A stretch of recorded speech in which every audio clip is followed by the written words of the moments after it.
আসসালামু আলাইকুম। দুইটা ভর্তা বানিয়ে নিজেই কনফিউজড হয়ে গেছি। ভাত দিয়ে খাবো না খিচুড়ি দিয়ে। তো বেশি চিন্তা ভাবনা না করে দুইটা নিয়েই বসে পড়েছি। ভাত দিয়েও খাবো, ভর্তা দিয়েও খাবো। তো চলুন আজকে আপনাদেরকে অন্যরকমভাবে একটা রসুন ভর্তার রেসিপি দেখাই। তো চলে যাচ্ছি মূল রেসিপিতে।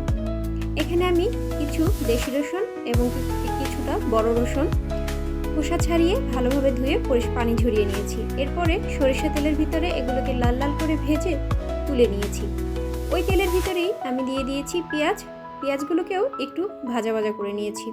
একটু যখন নরম হয়ে এসেছে এখানে দিয়ে দিয়েছি আস্ত গোটা জিরে এবং কালো জিরে। তো এগুলোর সাথেও আরও কিছু সময় ভেজে তুলে নিয়েছি। এবারে ভেজে নিচ্ছি অনেকটা শুকনো মরিচ। এখানে অনেকগুলো শুকনো মরিচ আমি দুইটা ভর্তা বানিয়েছিলাম, তাই একসাথে ভেজে নিয়েছি। এবারে লবণ দিয়ে প্রথমে মরিচগুলোকে গুঁড়ো করে নিয়েছি। এবারে রসুনগুলোকে আমি চটকে নিচ্ছি। রসুনগুলো কিন্তু একদম নরম, হাত দিয়ে চটকানো হয়ে গিয়েছে।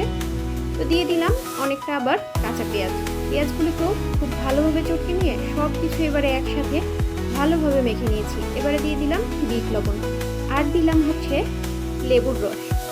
সব কিছু দিয়ে আবারও ভালোভাবে মাখিয়ে নিলেই কিন্তু এই ভর্তাটা রেডি। তো এই ভর্তাটা কখনো এইভাবে খেয়েছেন? না খেয়ে থাকলে ট্রাই করবেন। এই ভর্তাটা খেতে অনেক বেশি মজা লেগেছিল। খিচুড়ি এবং ভাত দুইটার সাথেই ভালো লেগেছিল। তো উপর থেকে আমি আরও অনেকটা কাঁচা সরিষার তেল দিয়ে দিয়েছি, যাতে সরিষার তেলের ফ্লেভারটা অনেক বেশি ভালো লাগে। তো এটার সাথে আরেকটা ভর্তা বানিয়ে নিয়েছিলাম। এটা একদম সবার পছন্দের একটা ভর্তা, শুকনো মরিচের ভর্তা। তো শুকনো মরিচ আর কাঁচা পেঁয়াজ, ধনে পাতা, সেই সাথে দিয়েছিলাম একটু জলপাইয়ের আচার আর লবণ, সব কিছু দিয়ে একসাথে মাখিয়ে নিয়েছি। আর এই ভর্তাগুলো এত মজা হয়েছিল, আমি তো ভেবেই পাচ্ছিলাম না ভাত দিয়ে বেশি ভালো লাগবে না খিচুড়ি দিয়ে। তো আমি বেশি ভাবনা চিন্তা না করে দুটো দিয়েই খেলাম। তো দুটো দিয়েই অনেক বেশি ভালো লেগেছিল, আলহামদুলিল্লাহ। তো আপনারাও দুইটা ভর্তা ভাত এবং খিচুড়ি সব কিছুর সাথেই ট্রাই করতে পারেন। আশা করি আপনাদেরও ভালো লাগবে। তো ভালো থাকবেন সবাই। ধন্যবাদ সবাইকে। আল্লাহ হাফিজ। আসসালামু আলাইকুম।